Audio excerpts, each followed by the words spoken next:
Magandang araw mga ka-tracker, welcome sa ating vlog. Nandito po tayo sa Calipil Marketing Corporation. Dito po yan sa Barangay Mambugdos, Bacoor, Cavite, ang bentahan ng mga Japan surplus truck. Ayan, so ipapakita ko lang po sa inyo ang isang unit namin na nakakatapos lang air condition at i-deliver na mamayang hapon. So ito po ay malayo-layo, Bisaya pa po i-deliver namin. So, silipin po natin para magkaroon po kayo ng idea and reference sa mga Japan surplus truck at sa mga gawa po namin. Ipapakita ko po sa inyo. So, kung bago lang po kayo sa aking YouTube channel, paki-subscribe naman and then paki-like na tong video na to. So, ipasilip ko po sa inyo. So, dito mga ka-tracker, nagbebenta kami ng mga Japan surplus truck, light truckman o heavy truck. Meron po kami Hino, Fuso and Isuzu. Alright mga ka-tracker, itong unit na ipapakita ko sa inyo, ito po ay Fuso truck. So ito po siya, ayan, Fuso Super Great 6M70 10-wheeler, wing van body, 32 feet ang haba, 6M70 ang makina. Ayan po, fully recondition, fully repaint, talagang recon po ito dito sa loob ng planta. Ayun mga ka-tracker, ito po ay may gross weight capacity na 24,000 and then net capacity naman na 12,000. 3 passenger kasama na driver po dyan. Ayan ang unit. Ayan, 3 colors po siya ang kanyang cab, blue, white, and red. Tapos sa kanyang body, silver paint. Undercoat naman, ayan po, kulay itim. Ayan, kulay itim. And then running guard hanggang likod. Meron na po siyang running guard. Ayan. So ito mga ka-tracker ay nakarehistro na, may plaka. Complete standard electrical lights and accessories. Ayan, kompleto po siya. Ayan. And then chrome plated yung bumper, corner panel. Tapos naka kinlong type or bus type side mirror na pang Fuso. Ayan, may ladder. Ayan yung ating kanyang windbreaker, kulay pula, di ba? Ayan, surplus Japan tires, Dunlop 275 by 70 R22.5, tubeless, steel rim, 8 stud. Ayan po. Tapos battery natin, brand new battery, 2D battery. Ayan, may mga ano pa yan, cover pa yan, kompleto po. Tapos yung ating toolbox, dalawang toolbox nito na stainless. And then yung muffler nito hanggang likod na pinahabaan. Simula dito, nilagyan namin ng tubo hanggang likod. Requested by client. And then convert suspension, dating airbag suspension, ginawang lip spring suspension or center bogie type lip spring suspension. Dito mga ka-tracker, kapag nagpa-convert kayo, ayan, 150,000 pesos ang additional. Ayan, yung gulong natin, ayan po yung itsura. Silver paint yung color. Tapos wing van, 32 feet. Ayan, maganda yung wing van nito. Ayan, may center post, tapos madaming lock. Ayan, may side spring pa yung drop side natin. Ayan, ito na po yung tailpipe natin, tailpipe. Ayan, tapos ito yung itsura ng ating tailgate. Tapos sa loob, maganda yung ano nito, maganda yung paneling.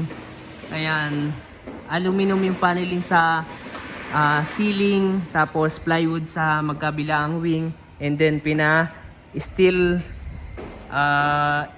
steel flooring na rin, naka steel flooring na, steel flooring, dating kahoy lang, tapos requested by client, steel flooring na.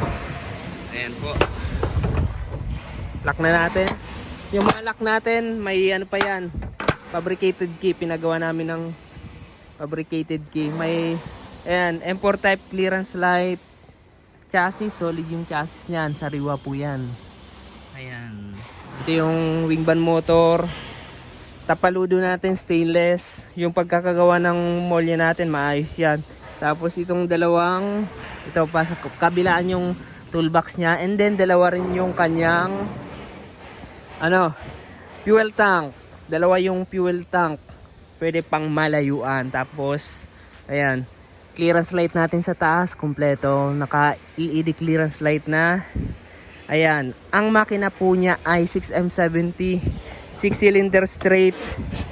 Ayan, CRDI na po siya. Ayan, matipid sa konsumo ng krudo at maganda yung performance. Tapos naka EGR na rin at tune up, change oil kasama na cleaning EGR sa pag-recon po natin. Tapos brand new dashboard. Ayan, may may back seat or yung back bed. Ayan, malinis yung loob, naka-detailed. So ito po yung instrument panel niyan, walang check engine. At ang tinakbo nitong truck na to, nandito sa order niya ay 757,317 kilometer. Ayan. So ayan mga ka-tracker, aircon optional, pwede nating palagyan, pwedeng hindi. 7-speed manual transmission, maxi type, air brake, poly air brake na po siya. Ayan, malinis na yung ating truck na i-deliver mamayang mamayang hapon. Ayan, pogi na. Ayan, pogi. Yung mga nito, wiper blades, wiper washer gumagana po. Tapos bago. Ayan po yung ating unit na palabasin ngayong hapon. Dadali ng Bisaya. Malayo-layo yung biyahe ito. Deliver ng aming driver. So yun mga ka-tracker, nagsishipping din kami mga ka-tracker. Additional po kapag kukuha kayo ng unit dito. At ang mga unit po namin ay as is condition. Saka lang natin ipaparikon kapag napili nyo na. Pero naka-convert na yung manibela niya. So yung pintura lang, saka yung pang ilalim, kung ano yung itsura ng van. Ayan. Ganun pa rin. So saka lang namin i-recon kapag napili nyo na at nagustuhan nyo. Ayan. Mode of payment, cash and financing. Pag cash po, down lang kayo ng 10%. Then ayan, gagawa natin ng job order. Tapos mga 3 weeks to 1 month po yung paggawa. Depende po sa unit na ipapagawa nyo at sa specs. Kapag maliit, mga 3 weeks lang. Pero pag mga ganito, mga umaabot ng 1 month. Pero solid naman mga ka-tracker, talagang nire-recon po talaga namin yung mga preno, pang ilalim. Lahat po yan tinitingnan at pinapalitan kung may sira po dyan. At may warranty mga ka-tracker. Kapag financing naman, meron po kaming accredited financing company na pwede nyo pag-applyan. Kapag na-approve, makakakuha po kayo ng unit dito sa amin. Yung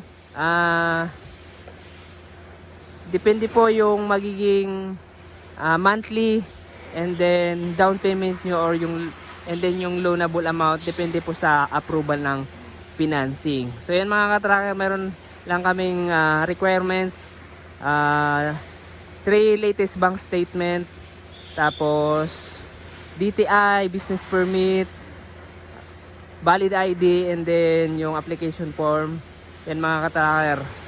So depende na sa financing company kung ano yung mapagkakasunduan nyo. Yan mga ka-tracker. So ang unit namin dito start at 600,000 pesos. Makakabili na kayo ng unit dito sa amin. So depende.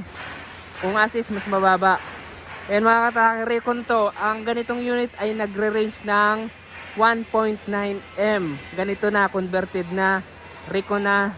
Ayan, converted na yung Molye. Basta lahat-lahat naabot ng 1.9M ganitong Puso Super Grade. Pag Isuzu mas mahal, pero pag Hino medyo mababa sa presyo ng Puso. Ayan, sunod-sunod lang yan.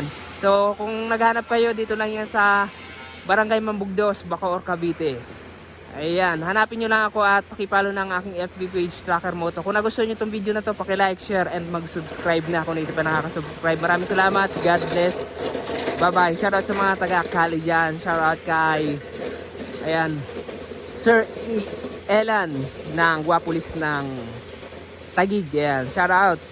And then, shoutout sa family Panyoso, Dasian, Nopia, sa Bicol, ang mga taga Bicol dyan. Shoutout po sa inyo. Maraming salamat. Bye-bye.